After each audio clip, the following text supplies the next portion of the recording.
Second Chronicles 24 to 25. So I read this yesterday, but I forgot to record it.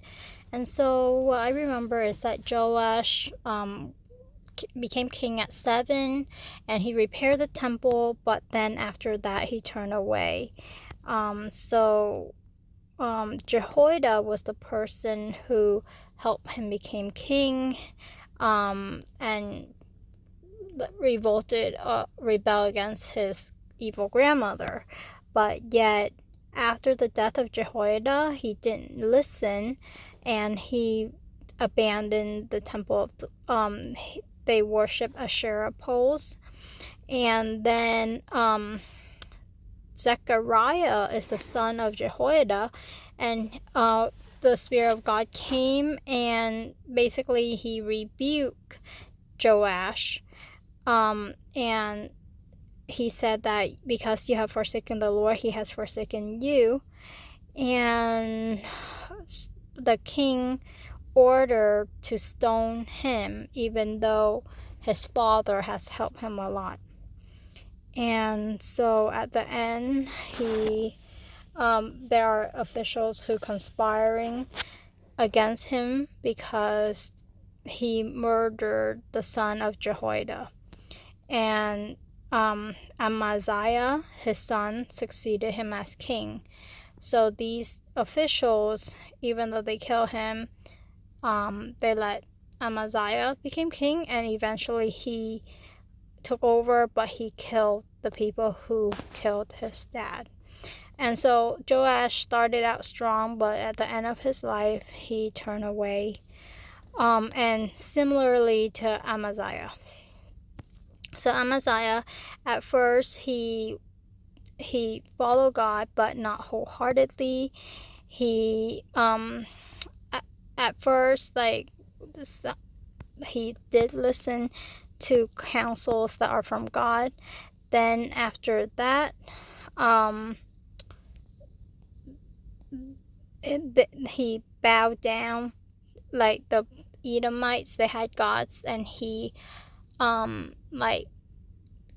overcame them, but then he took their gods and then bowed down to them and burned sacrifices.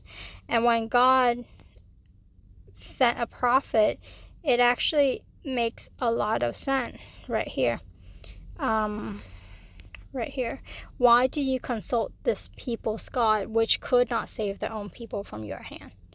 So the people that he conquered, he then bowed down to their God. And he did not remember how God told him to let part of the people that he hired go, the people from Israel, because God is not with them. And even though with that reduced resource, God would still enable him to conquer these people. So it's I don't understand these people. What make them so blind to want to worship gods of a country that they defeated and not wholeheartedly serve the Lord? And so because of that, I guess Amaziah also had an issue with pride, so he did not listen to God, and he wanted to challenge Jehoash. And but God allowed him to be conquered by Jehoash, and Jehoash actually